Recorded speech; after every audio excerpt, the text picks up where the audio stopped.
Welcome to Luca and Miguel. Enjoy the video. You start by opening Settings and going straight to Sounds and Vibration. This is where Notification Effects live. Tap Notifications to see per app controls because Samsung groups visual effects by app for flexibility. Once done, choose an app from the list to change its alert style. Make sure to leave global sound toggles alone unless you want silence across the phone, since visual effects are separate from volume and vibration settings. You now dive into the app-level notification channels. Each channel controls a different message type, so pick the one you want to change.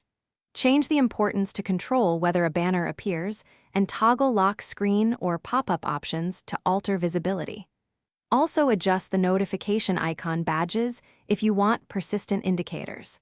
Because channels separate content types, organizing them prevents missing critical alerts, while finish by customizing device-wide visual extras.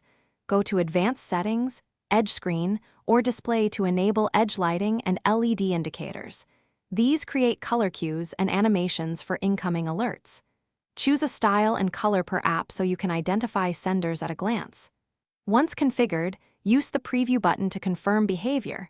If effects fail, restart the phone and recheck notification permissions to ensure the system can display visuals for that app. Thanks for watching and please subscribe. It's the best investment you'll ever make.